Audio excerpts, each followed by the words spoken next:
Welcome to the Salmon Runs YouTube. Enjoy the video. In this video, I will show how to reset your Toyota Tundra maintenance light. First, turn your ignition to the on position, but don't start the engine. Make sure your odometer reading is visible on the display. Now, find the trip meter reset button, usually near the odometer.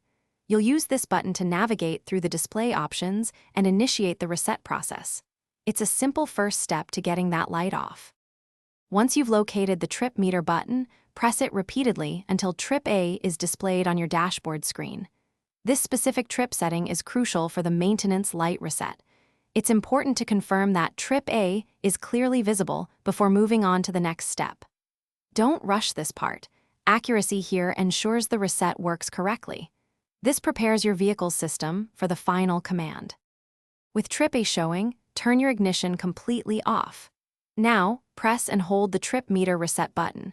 While still holding it down, turn the ignition back to the on position. Keep holding the button for about 10 to 15 seconds.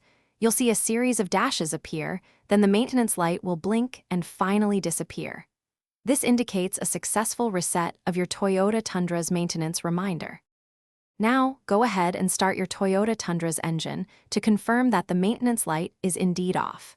If for any reason the light is still on, simply repeat these steps from the beginning.